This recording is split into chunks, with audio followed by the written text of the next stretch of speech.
नमस्ते दोस्त, जय हिंद। तो कैसे हैं आप लोग? उम्मीद करूंगा आप सब अच्छे होंगे। तो जुड़ो जल्दी जल्दी सभी लोग और अपने दोस्तों के पास शेयर करो। और आज एक बेहतरीन सी क्लास में जुड़ने वाले हैं फिर आप लोग, और बेहतरीन सी क्लास करेंगे आज हम लोग। किसके अंदर? हम लोग करेंगे इतिहास के अंदर। एक बेहतरीन सा टॉपिक चल रहा था जिसके बारे में हम लोग बात कर चुके थे पिछली वाली वीडियो में। आज हम लोग उसी टॉपिक में बात करेंगे और आगे बात करेंगे।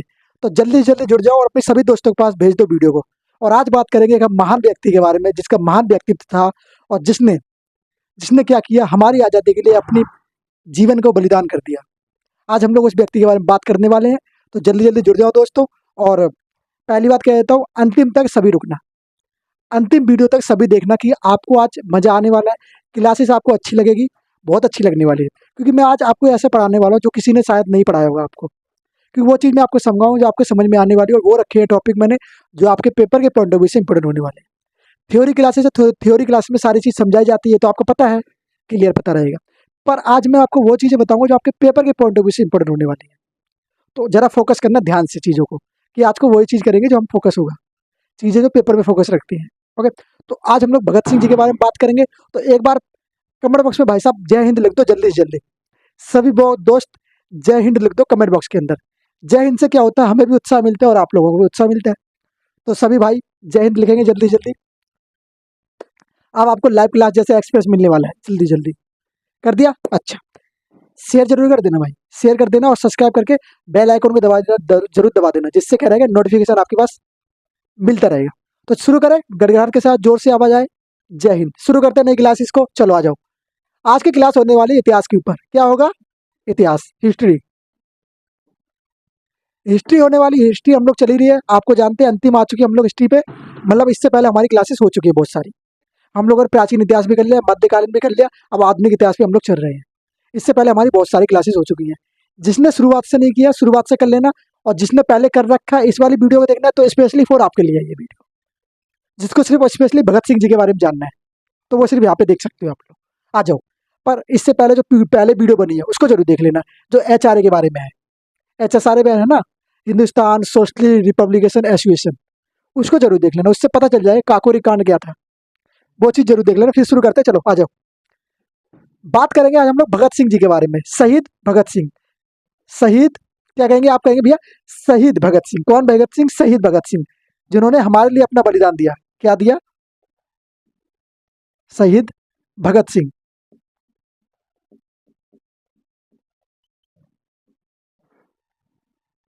शहीद भगत सिंह। ओके, अच्छा, ये हो गया क्लियर? हाँ जी भैया, लिख लो शहीद भगत सिंह। टॉपिक अपना शुरू होने वाला है, जोर से हम लोग करेंगे शुरू। बात करते हैं हम लोग शहीद भगत सिंह के जीवन काल के बारे में, समय काल के बारे में, कि भैया इनका जन्म कब हुआ और मृत्यु कब हुई। मृत्यु बड़ी दुखद है हमारे लिए। ओके, चलिए बात करते हैं इनके समय काल के बारे में। तो आप जानते हैं कि भैया एक व्यक्ति जिसका जन्म पंजाब में हुआ, कहाँ हुआ? सॉरी, ये मार्केट चल नहीं रहा है। क्या बोलेंगे? जिसका जन्म पंजाब में हुआ। पंजाब में वो तारीख थी 28 सितंबर 1907। 28 सितंबर 1907 वो तारीख थी जब शहीद भगत सिंह जी का जन्म हुआ। सितंबर 1907। और सितंबर 1907 से लेकर जो इनका कार्यकाल रहा, जिन्होंने अपने काम किए, इस समय पढ़ाई लिखाई जो भी, और हमारे लिए शहीद हुए, सब चीज़ें, इनका जो समय पीरियड रहा है वो रहा है 28 मार्च। लास्ट इनका जो टाइम था वो था 28 मार्च 1931। 1931 में शहीद भगत सिंह दुनिया को छोड़ के चले जाते हैं। वो स्टोरी हम लोग बात करेंगे, कैसे इनके साथ क्या हुआ था, क्या था जलियांवाला बाग हत्याकांड, क्यों इन्होंने इसका बदला लिया था, सब चीज़ बात करेंगे दोस्त। तो चलो शुरू करें। हाँ जी भैया, लिखो जरा। शहीद भगत सिंह के बारे में सबसे पहले बात करते हैं जन्म स्थान। क्या कहेंगे? जन्म स्थान। क्योंकि भैया महान व्यक्ति का जन्म स्थान पढ़ना जरूरी है। कहाँ इनका जन्म हुआ, कौन सी वो पावन भूमि थी जहां इन्होंने अपने प्राण त्यागे, जहां ऐसे बलिदानी का जन्म हुआ। चलो आ जाओ, लिखे इनका जन्म स्थान। तो जन्म स्थान आप कहेंगे भैया, जन्म स्थान जो वर्तमान में पाकिस्तान में है। कहाँ पे? वर्तमान में पाकिस्तान में। इसका नाम था वाघा, जगह का नाम था वाघा। और बाघा में एक जिला पड़ता था लथरपुर। ये कहाँ था? पश्चिम, सॉरी, पंजाब में। PB पंजाब। यहाँ पे ऐसे लिख लो, नहीं पश्चिम बंगाल लिख लोगे ना आप लोग। इतने तो बेवकूफ़ होने की पश्चिम बंगाल लिख लोगे, समझदार हो ना? हाँ जी भैया समझदार। लिख लो जरा, पंजाब। पंजाब लिखना है जी। बात करते हैं इनका जन्म। तो जन्म आप कहेंगे भैया जन्म जो हुआ है इनका, वो तो आपने जान लिया, सत्ता जन्म, चलो लिख लो जन्म। जन्म बोलेंगे 28 सितंबर सितंबर 1907 को। अब बात आती है भी इनको जन्म देने वाली वो महान माता पिता कौन थे। तो बात आती है इनके माता पिता के नाम के बारे में, तो लिखो जरा इनके माता पिता के बारे में। माता पिता, सोचो, एक माँ बाप ने अपने कितनी आयु रहेगी अब सोचो, 7 से लेके 31 के बीच की उम्र, कितनी उम्र रही होगी, घटाओ जरा, फिर आपको पता चल जाएगा कितनी उम्र थी। 18 से भी कम उम्र। इस आयु का अगर कोई माता पिता अपने बच्चे को, माता पिता अगर किसी भी आयु के बच्चे को छोड़ जो उनके सामने से चला जाता है तो कितना दुख होता है। और ये सोचो कि तो जवान थे, तो सोचो कितना दुख हुआ होगा। पर उनके पिता ने कहा था, वो जो बात बताऊंगा मैं आपको। माता का नाम क्या था? माता का नाम था, क्या बोलेंगे, माता का नाम था विद्यावती, विद्यावती कौर। क्या बोलेंगे? विद्यावती कौर। बात करते हैं इनके पिताजी का नाम। तो पिता का नाम क्या था? पिता का नाम था किशन सिंह। क्या बोलेंगे? किशन, किशन सिंह। आप कहोगे भैया इनके पिताजी का नाम जो था वो था किशन सिंह। यहाँ तक किसी को कोई डाउट तो नहीं होना चाहिए मेरे हिसाब से, क्योंकि माता पिता के नाम में किसी को कोई डाउट तो होना नहीं चाहिए। ये तो क्लियर है। यहाँ तक अगर क्लियर है तो भैया आगे बढ़ जाते हैं फिर, और इसके बारे में जानते हैं आगे की बातें। जैसे कि हमने बात कर ली माता पिता के बारे में और इनका जन्म स्थान के बारे में बात कर ली, अब इनके कार्य के बारे में बात करते हैं। भैया ये बड़े हुए, धीरे धीरे बड़े हुए, उम्र बढ़ी। इनकी एक स्टोरी बताता हूँ। स्टोरी क्या थी, जब ये बचपन में छोटे थे, तो जब ये छोटे थे इनके पिताजी खेती किया करते थे। जब इनके पिताजी खेता किया करते थे तो वहां से क्या निकलता था? वहां से अनाज निकलते थे, बड़े बड़े पौधे हुआ करते थे।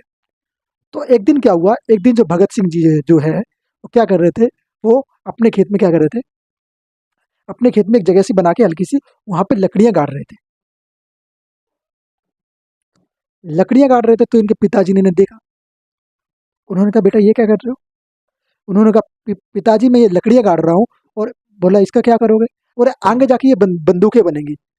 फिर बोला इनसे क्या करोगे? इनसे इनको, उन्होंने कहा इनसे मैं उन अंग्रेजों को मारूंगा जिन्होंने हमारे ऊपर अत्याचार कर रहे हैं।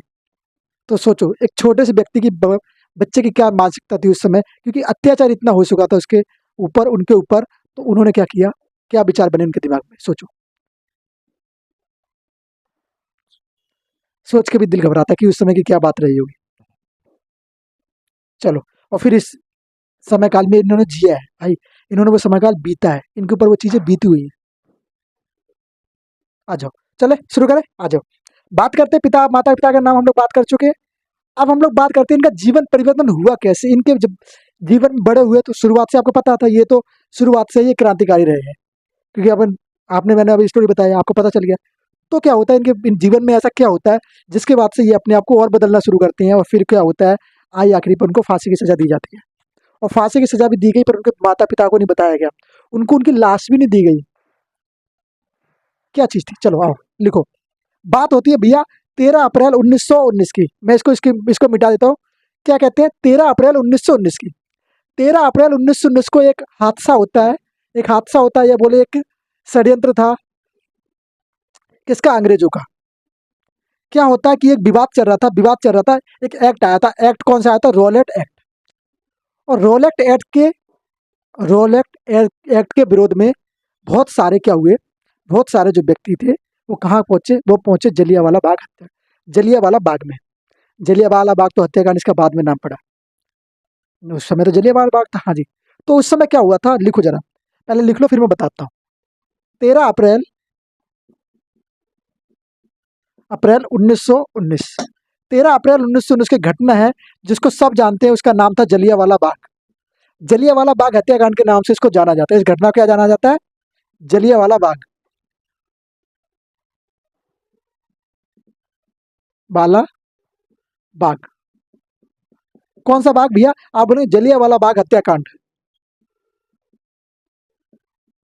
अब इसको हत्याकांड क्यों कहा जाता है? हत्याकांड इसलिए कहा जाता है क्योंकि अंग्रेजों की ये मिले जुली भगत थी, क्योंकि उन्होंने जानबूझ के जो उसके अंदर जलियांवाला बाग के अंदर जो व्यक्ति थे उनके ऊपर जानबूझकर गोलियां चलवाई थी। अगर वो चाहते तो गोलियां नहीं भी चलवा सकते थे, पर उन्होंने क्या किया, गोलियां चलवाई। तो उसको क्या कहा गया, जलियांवाला बाग हत्याकांड, इसका नाम पड़ गया। क्या पड़ गया, इसका नाम पड़ गया। बात आती है भाई जलियांवाला बाग हत्याकांड से पहले की घटना, एक बात हुई। जलियांवाला बाग एक्शन से पहले बात होती है 1919 की। 1919 में एक एक्ट आता है जिसको कहते हैं रॉयलेट एक्ट। कौन सा एक्ट आया, आप बोलेंगे भैया रॉयलेट एक्ट। रॉयलेट एक्ट 1919 में रॉयलेट एक्ट आता है। इस एक्ट में कुछ बातें रखी गई। क्या बातें थी इस एक्ट में, कहा गया अगर किसी को पकड़ा जाएगा तो उसके साथ क्या चीज की जाएगी। उस बात में कहा गया कि जिसको किसी को अगर पकड़ा जाता है, किसी अगर हमारे खिलाफ, अंग्रेजों ने कहा अगर कोई हमारे खिलाफ कोई कार्य करता हुआ पकड़ा गया तो उसको क्या हुआ, उसको सजा दी जाएगी। और सजा के तौर पर क्या चीज रखी गई, सजा के तौर पर सुनो क्या चीज रखी गई। इस रॉयलेट एक्ट में कहा गया था बिना सजा, सॉरी, काला कानून की सजा थी इसके अंदर। हाँ जी भैया लिखो जरा, काला कानून दिया गया इसके अंदर। हाँ जी, काला कानून था। और क्या था, बिना अपील, बिना वकील, बिना दलील। ये क्या था भैया, बिना अकील, बिना वकील, बिना दलील। तो इसका मतलब क्या था, अगर किसी व्यक्ति को पकड़ा जाता है तो उसको बिना अपील, बिना वकील, बिना दलील उसको काले पानी की सजा दी जाएगी। तो ये क्या थी, ये काले पानी की सजा थी। और देने का कारण क्या था, किसी को भी पकड़ा जाता है तो उसको ये सजा दी जाएगी। अब हुआ क्या, ये घटना जानो क्या होता है। काला पानी पहले लिख लो, बिना अपील, बिना अपील, बिना वकील, बिना वकील, बिना दलील। क्या बोलेंगे, बिना वकील, बिना दलील, या बिना वकील और बिना दलील।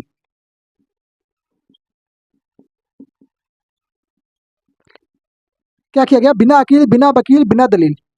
क्या किया जाता है इसके एक्शन के अंदर, इसमें जैसे मैंने आपको बताया कि किसी को अगर पकड़ा जाएगा तो उसको सीधा काले पानी की सजा दी जाएगी। कोई इसकी सुनवाई नहीं करेगा, कोई इसका केस नहीं लड़ेगा, किसी को वकील नहीं दिया जाएगा। अभी क्या होता है, अभी आपके साथ अगर कोई एक्शन हो जाता है किसी कारणवश, आपके पास वकील नहीं है, तो कौन देता है वकील आपको, गवर्नमेंट आपको वकील प्रोवाइड करवाती है ना। उस समय क्या कर दिया कि इन लोगों ने इस एक्ट के माध्यम से, इस एक्ट के माध्यम से इन्होंने कहा कि आपके साथ जो होगा अब सिर्फ काले पानी की सजा होगी अगर कोई हमारे खिलाफ कुछ करते हुए पकड़ा गया तो। किसने कहा, अंग्रेजों ने कहा ऐसा। किसने कहा, अंग्रेजों ने, ब्रिटिश लोगों ने कहा, जो कि अंग्रेज करता धरता थे। क्या होता है इस घटना को बारे में सुनो जरा। आप बोल रहे भैया रॉयलेट एक्ट आया, हाँ जी बिल्कुल लिखो जरा, रॉयलेट एक्ट। अब ये रॉयलेट एक्ट आ गया था तो इसका विरोध भी किया जाना था। हाँ जी भैया, तो इस रॉयलेट एक्ट का विरोध कर रहे थे। कौन व्यक्ति कर रहे थे, दो व्यक्ति इसका विरोध कर रहे थे। क्या करेंगे, रॉयलेट एक्ट का विरोध, रॉयलेट एक्ट का विरोध कर रहे।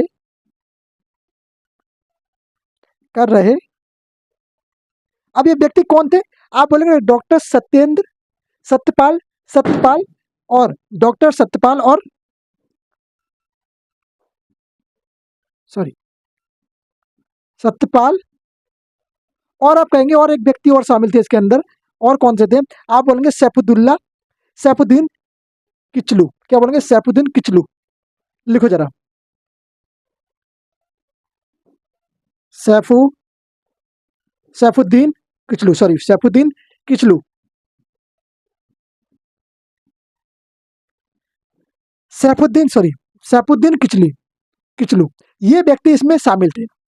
अब ये इसका जब विरोध कर रहे थे तो विरोध करते करते क्या होता है, अंग्रेज इनको गिरफ्तार कर लेते हैं। क्या करते हैं, अंग्रेज इनको गिरफ्तार करते हैं। लिखो जरा, अंग्रेजों ने क्या किया, इनको गिरफ्तार कर लिया गया। गिरफ्तार, गिरफ्तार किया गया, इनको गिरफ्तार किया गया। हाँ जी भैया, अब इनको गिरफ्तार किया गया तो इसकी गिरफ्तारी के विरोध में क्या होता है, गिरफ्तारी के विरोध में भीड़ जो है इकट्ठा हो जाती है। क्या करती है, भीड़ एक जगह इकट्ठा होती है। और जो भीड़ एक जगह इकट्ठा होती है उस स्थान का नाम था जलियांवाला बाग। जलियांवाला बाग में सारी भीड़ इकट्ठा हो जाती है जाके। अच्छा, हाँ जी, मैं यहाँ पे लिख देता हूँ फिर मैं आपको बताता हूँ। इसके विरोध, इसके विरोध में क्या होता है, इसके विरोध में जलियांवाला बाग में क्या होता है, लोग इकट्ठा होते हैं इस गिरफ्तारी के विरोध में, है ना। इस गिरफ्तारी के विरोध में भीड़ भीड़ कहाँ, इस गिरफ्तारी, गिरफ्तारी यहाँ पे लिख रहा है ना, गिरफ्तारी। इस गिरफ्तारी के विरोध में क्या होता है, भीड़ कहाँ इकट्ठा हो जाती है। आप कहेंगे भैया इस गिरफ्तारी के विरोध में भीड़ जो इकट्ठा होती है वो होती है जलियांवाला बाग में। इसको स्क्रीनशॉट लेना चाहो ले लो, फिर मैं इसको क्लियर करता हूँ, फिर लिखूंगा। ठीक है, ले लिया, आई होप ले लिया होगा। चलो आ जाओ, जरा वापिस आ जाओ, फिर लिखते हैं कि भैया जलियांवाला बाग में इसकी विरोधी, क्या बोलेंगे, सॉरी,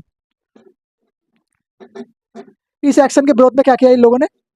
एक जगह का नाम है जिसका कहते हैं जलियांवाला बाग, जो कि पंजाब के अंदर पड़ती है। कहाँ पड़ती है, जलियांवाला बाग। बोलेंगे जलियांवाला बाग। जलियांवाला बाग में क्या होता है, भीड़ जो है इकट्ठा हो जाती है, और भीड़ जो एक दो की संख्या में नहीं, 150 की संख्या में नहीं, हजारों की संख्या में क्या थी, भीड़ जो है हजारों की संख्या में यहाँ पे जाकर इकट्ठा होती है और सरकार का विरोध करती है। विरोध में क्या कहा जाता है, विरोध में कहा जाता है कि जो आपने सत्यपाल, डॉक्टर सत्यपाल और सैफुद्दीन को जो पकड़ा है आपने, उनको रिहा करो। अब क्या होता है, अब अंग्रेज जो है थोड़ा डर जाते हैं। अंग्रेज क्या हुआ, डर गए। तो डर गए तो उन्होंने क्या किया, तो उन्होंने उनको छोड़ा नहीं, इन्होंने डर की वजह से उल्टा काम कर दिया। सुनो जरा क्या किया। आप जैसे कि जानेंगे, ये मान लो ये था, क्या था, ये था जलियांवाला बाग। इसको मानो आप जलियांवाला बाग, सॉरी, जलियांवाला बाग। कौन सा बाग हो गया, ये कहेंगे आप भाई जलियांवाला बाग था ये जो था वो जलियांवाला बाग था। अब क्या होता है, इसके अंदर 4 एंट्री थी। कितने एंट्रीज थे, 4 एंट्रीज थे। कितनी एंट्री थी, 4। चारों एंट्री से लोग प्रवेश करना शुरू कर देते हैं। जब इसके अंदर भीड़ बढ़ती है और भीड़ बढ़ जाती है तो लोगों की हजारों की संख्या लोग इधर उधर हो रहे थे, इधर उधर हो रहे थे। और इस जलियांवाला बाग की जो दीवार थी वो बहुत ऊंची थी, इतनी ऊंची थी तो लोग सीढ़ी लगा के इस पर चढ़ सकते थे, तब उसको पार कर पाएंगे। और इसका क्या होता है, अंग्रेज उठाते फायदा। फायदा क्या उठाते ये लोग, सुनो जरा। जब इसके अंदर जो लोग भर जाते हैं और जब इसके अंदर लोग आ जाते हैं तो ये लोग, अंग्रेज जो है, अंग्रेज इनको समझाते हैं। अंग्रेज में क्या, 2 व्यक्ति शामिल थे, 2 अंग्रेज शामिल थे। सुनो, अंग्रेज का नाम लिखना। एक था माइकल ओ डायर, जिसने क्या किया था, जिसने लोगों को रोकने का आदेश दिया था। और एक था जनरल डायर, जिसने गोलियां चलवाई थी लोगों के ऊपर। 2 थे, माइकल ओ डायर। कौन था, माइकल ओ डायर या डावर, डावर। तो माइकल और डावर कौन थे, ये था जिसने क्या किया था, इसने क्या किया, इसने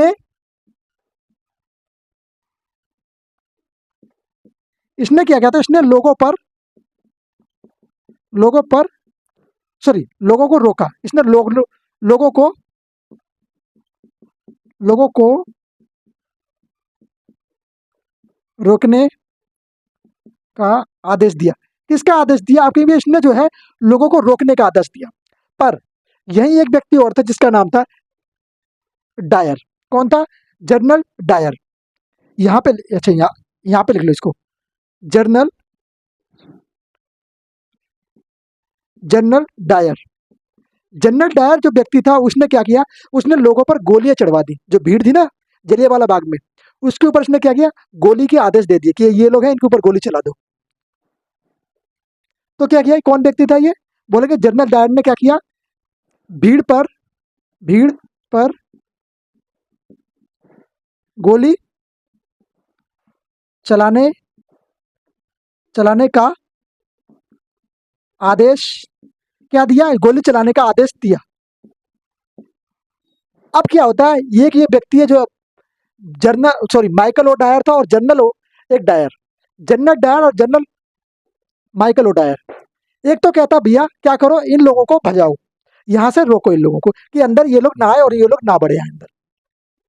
एक ने कहा कि रोको, और एक ने क्या कहा कि अंदर जैसे ये लोग बढ़े इन पर गोली चला दो। तो भैया बात क्या होती है, बात ऐसी होती है कि जब ये लोग जो है, यहाँ पे मैं एक बार इसको मैं मिटा देता हूँ, यहाँ पे लिख देता हूँ। जैसे कि मैंने आपको बताया कि ये था जलियांवाला बाग, जेबी से समझना है ना, जलियांवाला बाग। इसके 4 एंट्रेंस थे, एक ये। मान के चलो 4 एंट्रेंस थे, हाँ जी भैया। इन 4 एंट्रेंस से लोग एंट्री करना शुरू करते हैं अंदर की ओर। एक्शन लेते हैं कि भैया हम लोग यहाँ पे इकट्ठा होंगे और इनके खिलाफ विरोध करेंगे, विरोध प्रदर्शन प्रदर्शन होगा। पर अंग्रेज क्या करते हैं, विरोध प्रदर्शन को रोकने के लिए पहले इस व्यक्ति को भेजते हैं जिसका नाम था माइकल ओडायर। माइकल ओडायर जब आता है तो लोगों को समझाता है, लोग नहीं मानते हैं, फिर लोगों को भगाने की कोशिश करते हैं, पर लोग फिर भी नहीं भागते हैं। लोग कहते हैं कि डॉक्टर सत्यपाल को खुद छोड़ो और उनके साथ जो सैफुद्दीन खान जो थे उनको भी छोड़ो। पर क्या होता है, ये लोग इनकी बात नहीं मानते। कौन? ये जो अंग्रेज हैं इनकी बात नहीं मानते। और इसमें भैया सब लोग शामिल थे, इसमें बच्चे बूढ़े सब शामिल थे, बहुत से बच्चे भी आ रखे थे इसके अंदर। तो इसमें सब शामिल थे, हर उम्र का बच्चा था इसमें, हर उम्र का व्यक्ति शामिल था इसके अंदर। ये डायर जो है क्या कहता है, ये डायर जो है sorry General Dyer, General Dyer जो है कहता है कि भीड़ों पर गोली चला दो। और भीड़ों पर इसमें गोली ऐसी चलवाई कि इसमें जो भी था सब मर गए। क्योंकि क्या हुआ कि जैसे मैंने आपको बताया, इसकी दीवार जो थी, दीवार मान लो ये जो दीवार थी, तो दीवार जो है बहुत ऊंची थी। ये जो दीवार थी बहुत ऊंची थी, लोग इसको पार नहीं कर पा रहे थे। जो भी पार करवा था गोली चलवा था, क्योंकि गोली कैसे करवा दी, ग्राउंड में ऐसे चारों ओर जो ग्राउंड था, ये ग्राउंड यहाँ पे इन्होंने बंदूकधारी जवान खड़े कर दिए और उनसे बोला कि इनके ऊपर गोली चलाना शुरू कर दो। तो उन्होंने भी गोया किया कि लोगों के ऊपर गोली चलाना शुरू कर दिया। जो उस गोली के ऊपर आया उनको मौत के मुंह उतार दिया, मौत के घाट उतार दिया। तो क्या होता है कि इस गोली के कारण यहाँ पे जितने भी लोग थे उन सबकी मृत्यु हो जाती है। और उन सब में भी कितने लोग मरे, बहुत सारे लोग मरे, बहुत बुरा नरसंहार हुआ था यहाँ पे। और इसीलिए हम लोग इस घटना को जानते हैं, जलियांवाला बाग हत्याकांड। अब आप बोलोगे भैया इस घटना को आपने इतना विस्तार से क्यों समझाया? विस्तार से समझाने का दोस्त कारण यही है कि ये टॉपिक जो है आपका बहुत इंपॉर्टेंट टॉपिक हो जाता है पेपर के पॉइंट ऑफ व्यू से। ओके, इसलिए मैं आपको एक एक पॉइंट इसका विस्तार से समझा रहा हूँ कि आपका कोई भी पॉइंट दिमाग से ना निकले। और आपको स्टोरी इसलिए बता रहा हूँ कि स्टोरी के हिसाब से आप लोग जल्दी समझ में आ जाएगा आपको लोग। क्लियर? बोलोगे यस भैया क्लियर। आप शुरू करते हैं हम लोग। यहाँ तक किसी कोई डाउट तो नहीं है ना? चलो, हम लोगों ने जलियांवाला बाग के बारे में बात कर ली। अब इसी से जुड़ी एक घटना है। इससे जुड़ी घटना क्या है, ये जलियांवाला बाग को अंजाम कौन देता है? ये जो थे जिसने गोली चलवाने की आदेश दिया था ना, इसको लुढ़काया जाता है। पहले तो इसको लुढ़काने का काम किसको मिला भैया? इसको मिला। किसको? किसको? बोले भगत सिंह जी को। हम लोग आगे जानेंगे भगत सिंह जी ने कैसे इनको लुढ़काया। जांच के लिए ये जो गोली चलवाई थी ना, किन्होंने मना कर रही, वहां से जो है इंग्लैंड से मना किया गया था गोली मत चलाना, पर इनने क्या किया, गोली चला दी। अब क्या होगा? अब इनके ऊपर होगा एक्शन। और एक्शन के लिए क्या बना, एक आयोग बनाया गया। क्या किया? आप बोले जांच के लिए क्या बनाया? जांच के लिए आयोग बना गया। जलियांवाला बाग के लिए जांच के लिए क्या बना? एक आयोग बना, जांच आयोग। क्या किया जांच के लिए? कौन सा आयोग बना? हंटर आयोग। कौन सा? हंटर, हंटर आयोग। किसका निर्माण किया गया? बोलो भैया हंटर आयोग का निर्माण किया गया, हंटर आयोग का गठन किया गया। हाँ जी, हंटर आयोग बना। ये जो हंटर आयोग बना वो कब बना? तो आप बोलोगे ये तो बना 1919 के बाद से, जब ये काम हो गया। ये बनाया किस लिए गया था? ये बनाया गया था कि इसकी जांच करे, क्यों ये लोगों ने गोलियां चलाई, क्या कोई गलती थी, क्या कोई कारण था गोली चलाने का, कि बिना गोली के बाद भी सॉल्व हो सकती थी क्या? तो इन सब प्रश्नों के जवाब पाने के लिए एक हंटर आयोग बनाया गया। ओके, अब बात आती है इस हंटर आयोग में कितने व्यक्ति शामिल थे। इंपॉर्टेंट चीज हो जाती है, इंपॉर्टेंट हो जाती है। अब बात आती है इस हंटर आयोग में व्यक्ति कितने शामिल थे। तो आप कहेंगे इस हंटर आयोग में व्यक्ति जो टोटल शामिल थे वो 8 थे। सदस्यों की संख्या कितनी थी? तो आप बोले सदस्य तो थे, सदस्य 8 सदस्य। अब इन 8 सदस्य में से आप जानेंगे भैया तीन जो थे वो क्या थे? तीन जो थे वो भारतीय थे, और बाकी 5 जो थे वो कौन थे? सॉरी, 5 जो थे वो कौन थे? अंग्रेज थे। तीन तो हो गए भारतीय, तीन तो हो गए भारतीय, 5 हो गए अंग्रेज। बात आती है भैया इन तीन में से, इन तीन तीन में से कौन कौन व्यक्ति थे? नाम जरा बता दोगे आप इनके मुझे? तो चलो मैं ही बता देता हूं आपको, चलो मैं ही बता देता हूं। आप लिखना चिमन लाल। क्या बोलेंगे? चिमन लाल। पहले व्यक्ति हुए चिमन लाल सितवाड़।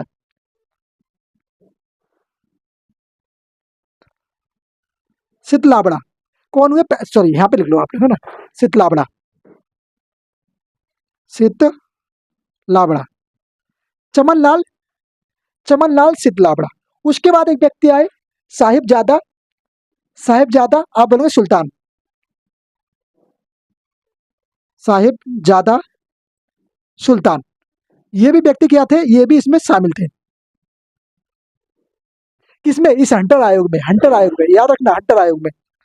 और बोलेंगे, आप बोलेंगे भैया जगन्नाथ, सॉरी जगत नारायण, क्या थे, जगत नारायण।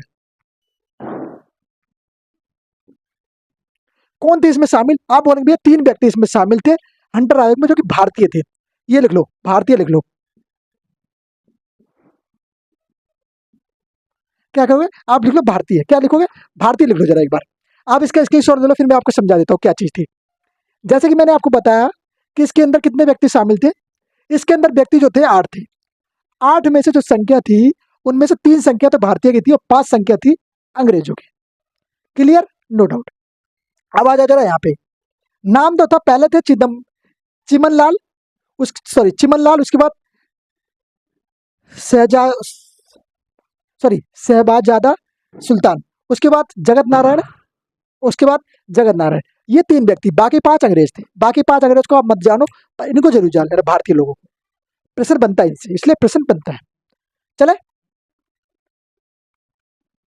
चलो अब हम लोग बात कर लेंगे तो भगत सिंह बारे में, क्योंकि भगत सिंह के ऊपर ये टॉपिक पूरा है। यहीं से आपको भी भगत सिंह जी के बारे में बात कर रहे थे, यहाँ तो आप किसी और पे टॉपिक पे आगे नहीं। ये टॉपिक भगत सिंह जी से जुड़ा हुआ टॉपिक है। क्या कहेंगे, भगत सिंह जी से जुड़ा हुआ टॉपिक है, इसलिए आपको ये पढ़ाना जरूरी है। ओके, चलो आ जाओ, बात करते हैं भैया हम लोग भगत सिंह जी के बारे में। भगत सिंह, भगत सिंह जी क्या करते हैं, भगत सिंह जी 1926 में एक सभा का निर्माण करते हैं, नौजवान सभा। भगत सिंह जी 1990 बोल गया क्या मैं, सॉरी 1926 में, 1926 में 1990 में से एक सभा का गठन करते हैं, कौन सी, नौजवान सभा, नौजवान सभा। अब नौजवान सभा का मतलब क्या था भैया, इस सभा में ज्यादातर जो व्यक्ति थे, बच्चे थे, वो कॉलेज के बच्चे थे, नौजवान लड़के थे इसके अंदर। ओके, तो इसमें वो व्यक्ति शामिल थे जो देश के लिए कुछ करना चाहते हैं, और देश के लिए तो उस समय सभी कुछ करना चाहते थे। ऐसा तो है नहीं कोई एक व्यक्ति चाहता हो कि नहीं मैं नहीं करूंगा, होंगे शायद कुछ, पर इन जैसे तो नहीं होंगे। ये जो कर रहे हैं ये तो बहुत अच्छा काम कर रहे थे। ओके, इन्होंने किया है देश के लिए कुछ, आप मान सकते हो, इनको जान सकते हो। क्लियर, यहाँ तक बोलेंगे हाँ जी भैया क्लियर। 1926 में नौजवान सभा बनी, हाँ जी। अब क्या होता है, ये नौजवान सभा जो है 1926 में तो जब बनी, पर क्या होता है बाद में 1928 में, 1928 में नौजवान सभा किसके साथ शामिल हो जाती है, HSRA के संग। HSRA में 1928 में शामिल हो जाती है। क्लियर, 1928 में एच एस सॉरी HSRA में शामिल। क्या हुआ, HSRA में विलय हो गया, इसका HSRA में विलय हो गया। अब क्या हुआ, आप भगत सिंह भी इसके सदस्य बन गए, आप सिर्फ भगत सिंह इसके सदस्य बन गए। ओके, यहाँ पे खत्म, सॉरी यहाँ तक सही है। गठन, इसका गठन किया। क्लियर, बोलेंगे ऑल क्लियर, नो डाउट। अच्छा जी, इसके बाद क्या होता है, भगत सिंह जो है कहाँ चले जाते हैं, इसके बाद भगत सिंह जी चले जाते हैं बंगाल। कहाँ चले जाते हैं, आप बोलेंगे भाई भगत सिंह जी जो चले हैं कहाँ चले जाते हैं, बंगाल चले जाते हैं। कहाँ चले गए, आप बोलेंगे भगत भगत सिंह जो है बंगाल चले जाते हैं। कब चले जाते हैं, बोलेंगे इसमें शामिल होने के बाद वो बंगाल चले जाते हैं।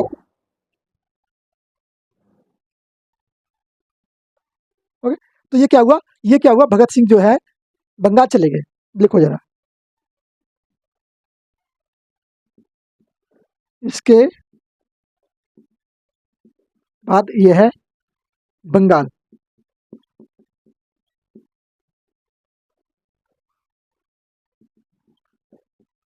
बंगाल चले गए, कहाँ चले गए आपके भी, इसके बाद ये जो है वो बंगाल चले जाते हैं।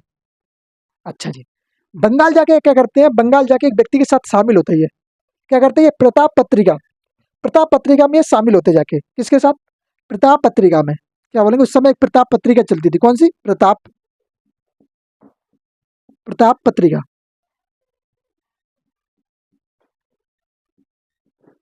प्रताप पत्रिका। अब आप ये लोग कहोगे भैया इनके बारे में, बंगाल के बारे में बात क्यों करेंगे, इनसे कुछ जुड़ी बातें हैं, कुछ जुड़ी इनकी बातें हैं, सुनो जरा। क्या होता है, ये प्रताप पत्रिका में चले जाते हैं। प्रताप पत्रिका के जो संपादक थे, संपादक कौन थे? आप बोलेंगे योगेश चंद्र चैटर्जी संपादक। संपादक कौन थे? आप बोलेंगे योगेश चंद्र चैटर्जी। योगेश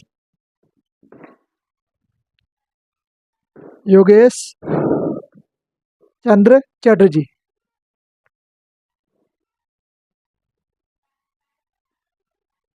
क्या बोलेंगे? योगेश चंद्र चैटर्जी क्या थे? इसके संपादक थे। क्लियर यहां तक? बोलेंगे हाँ जी भैया संपादक। अब बात आती है भैया, ये जो है भगत सिंह जो है बंगाल जाते हैं, तो बंगाल जाने के बाद करते क्या है? बंगाल जाने के बाद ये इस पत्रिका में शामिल होते हैं। अब क्या होता है, इनको ये बंगाली तो आती नहीं थी, ये तो गए थे ये पंजाब से, अब इनको पंजाबी आती है। अब बंगाली इन्होंने सीखी किससे? वहां पे जाके। तो बंगाली सीखने का कार्य जो इन्होंने किया, वो एक व्यक्ति ने बंगाली सिखाई जिनका नाम था बुडकेश्वर बुडकेश्वर दत्त। कौन से? बुडकेश्वर दत्त। लिखो जरा,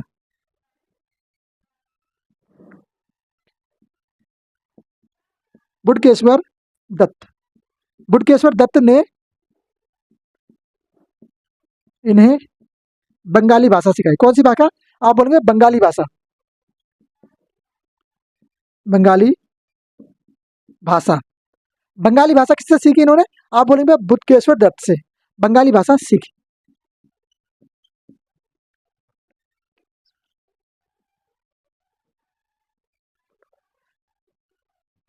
बट सॉरी, बुटकेश्वर बटुकेश्वर दत्त। किससे? बटुकेश्वर दत्त से इन्होंने बंगाली भाषा सीखी। क्लियर यहाँ तक? बोलेंगे हाँ जी भैया क्लियर। अब बात आती है भैया एक, अच्छा अब बात आती है भैया एक महिला है जिनका नाम है दुर्गा भाभी। क्या नाम था? दुर्गा भाभी। अब ये भैया ये कहाँ क्यों जाने जाती है दुर्गा भाभी?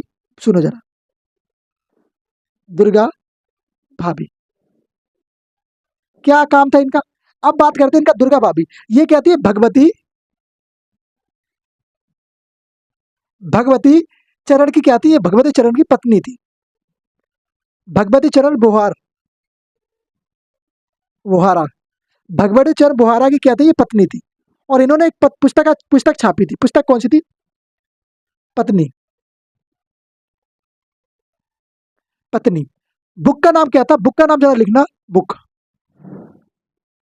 बुक का नाम आप कहेंगे, बुक का नाम कहेंगे फिलिपिस of Bombay. Philosophy of Bombay. Bombay. English वाले लिख लो philosophy of Bombay. Okay, Bombay. ये इनकी पुस्तक थी। किसकी पुस्तक थी? दुर्गा भाभी की, जो कि किसकी पत्नी थी? बोले भगवती चरण वोहरा की। क्लियर? बोलेंगे यस भैया, नो डाउट इट्स क्लियर।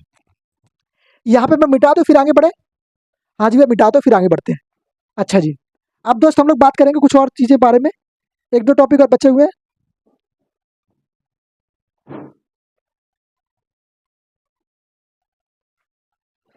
चलो इसको मैं मिटा ही देता हूँ। फिर एक दो टॉपिक और बचे, उनको मैं जल्दी जल्दी क्लियर कर लेता हूँ। इस वाली वीडियो में पूरा कंप्लीट कर देते हैं भगत सिंह जी को, है ना? इस वाली वीडियो में पूरा भगत सिंह जी को कंप्लीट करते हैं। चलो चलो आ जाओ।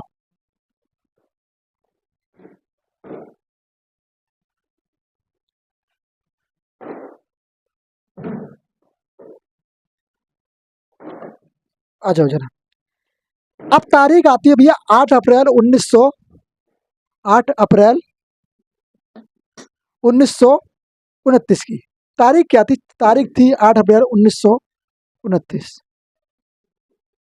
लिखना जरा आराम से, लिखना जरा ध्यान से। देखो यहाँ, देखो मेरे दोस्त, यहाँ सामने आई कांटेक्ट बनाओ, मुझसे कांटेक्ट बनाओ, फिर मुझसे बनाओ, फिर बोर्ड से बनाओ, फिर मुझसे बनाओ पहले, फिर बोर्ड से बनाओ। Eye contact. आ जाओ। क्या कहेंगे? 8 अप्रैल 1929 की एक तारीख थी जिसमें भगत सिंह जी को पुखराज दत्त ने केंद्रीय असेंबली में बम फेंका। क्या हुआ? 8 अप्रैल 1929 को क्या होता है? बुटकेश्वर दत्त कौन? जिन्होंने इनको क्या सिखाई थी? बंगाली भाषा सिखाई थी। और कौन शामिल हुए उनके साथ? भगत सिंह।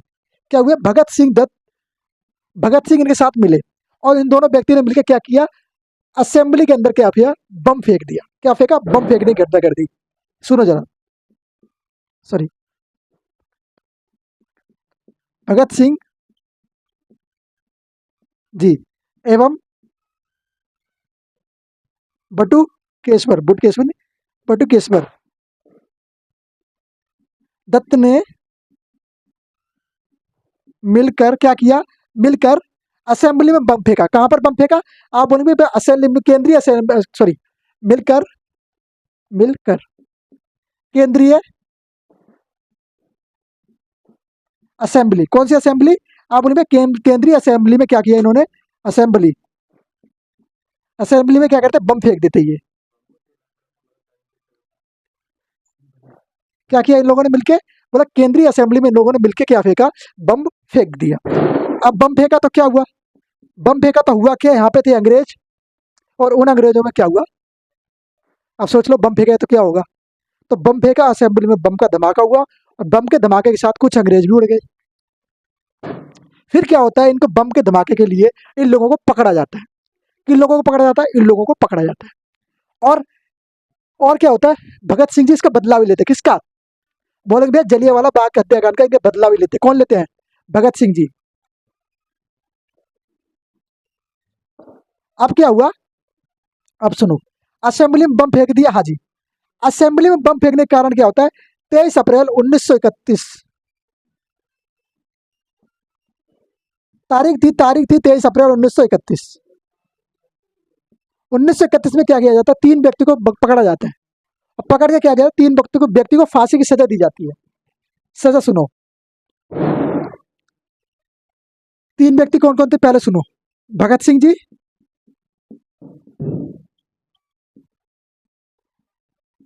और एक थे कौन थे?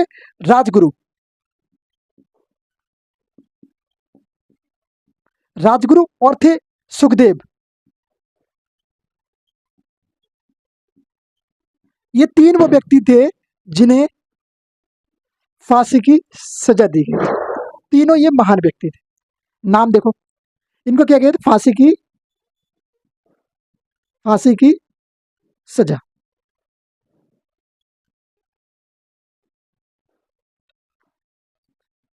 क्या किया गया? इन्हें फांसी की सजा सुनाई गई।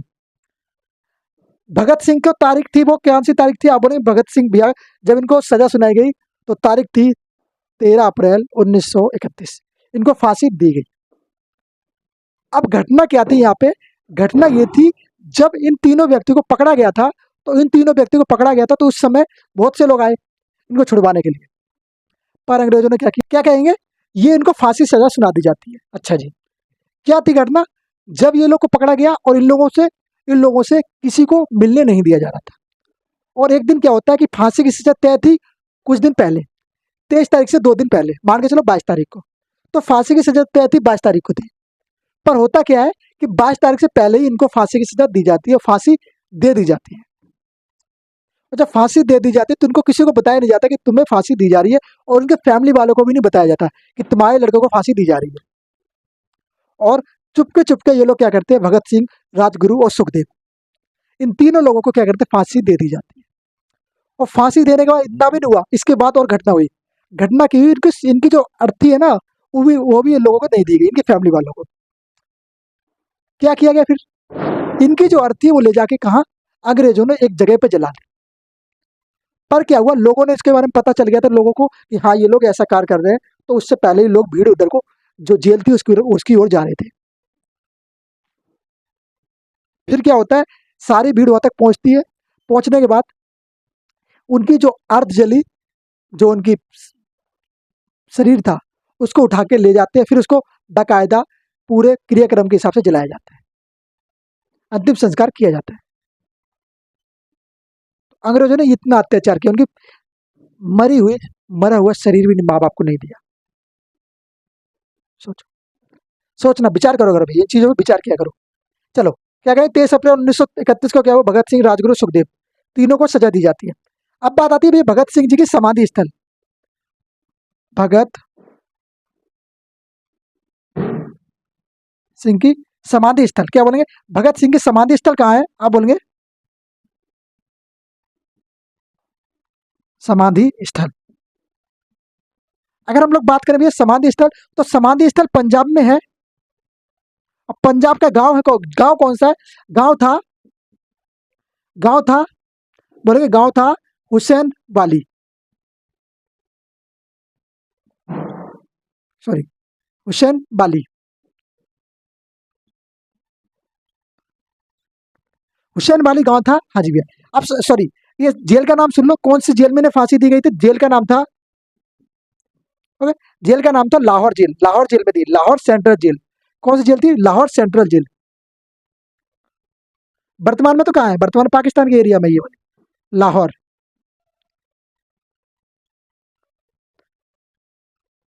कौन सी जेल थी? राहुल, सॉरी, लाहौर। कौन सी? राहुल नहीं, लाहौर। कौन सी जेल थी? Lahore central jail. यार मेरी जीप लपलपा देते हो तुम लोग। क्या कहिए? Lahore central jail. अच्छा जी।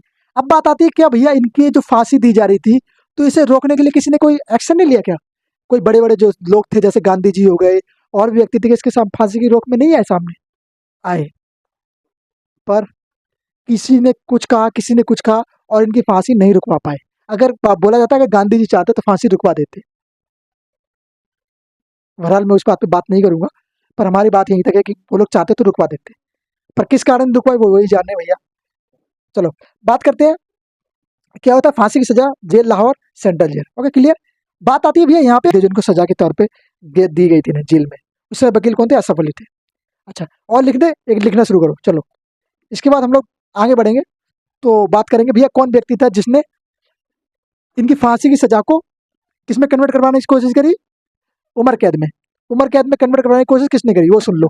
ये मैं आपको गलत गलत बोल गया था, सॉरी इसके लिए। उस समय वकील जो थे वो कौन थे? वकील तो थे, आप बोलेंगे भैया असफ अली। असफ अली क्या थे? वकील थे। बात आती है भैया मदन मोहन, मदन मोहन मालवीय। मदन मोहन मालवीय को कितने लोग जानते हैं? मदन मोहन मालवीय। मदन मोहन मालवीय जी ने एक अपील करी, अपील करी भैया इनकी जो सजा है फांसी की, उसको फांसी ना देकर इनको किसमें कन्वर्ट कर दिया जाए, आप इसको बदल दो किसमें? उम्र कैद में। मदन मोहन मालवीय जी ने क्या कहा? भगत सिंह की सजा को, भगत सिंह जी की फांसी की सजा, फांसी की सजा को किसमें कन्वर्ट करने की कोशिश करी? और फांसी की सजा की जगह क्या दे दो आप? इन्हें उम्र कैद दे दो। उम्र उम्र कैद, उम्र कैद, उम्र कैद की इन्होंने बात करी। क्या उम्र कैद? आजीवन का कारावास। आजीवन कारावास मतलब उम्र कैद। हाँ जी भैया, उम्र कैद की बदलने की कोशिश करी, बोले उम्र कैद दे दो इनको, ये मत दो। तो क्या ऐसा हुआ? बोले नहीं, नहीं हुआ। बात करते हैं, भगत सिंह जी की एक पुस्तक है, पुस्तक लिख लो। अब बस कुछ ही बातें बताइए, एक दो बातें। भगत सिंह की पुस्तक, पुस्तक कौन सी इनकी? पुस्तक का नाम लिखना जरा। आपकी पुस्तक का नाम था आत्मकथा। इनकी आत्मकथा है, खुद की आत्मकथा, मतलब खुद की बातें लिखी हुई। तो वो कौन सी है? तो इनकी आत्मकथा है।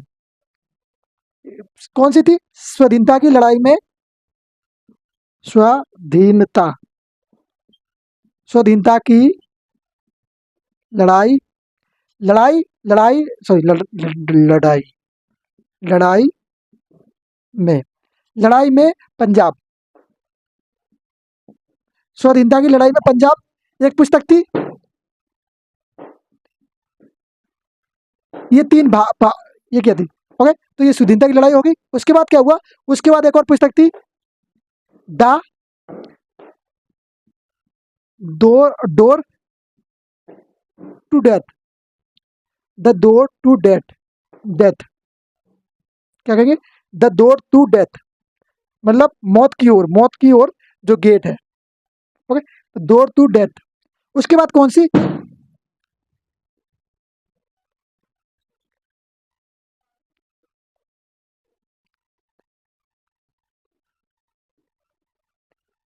सॉरी, कौन सी थी? Ideal of socialism, ideal of socialism.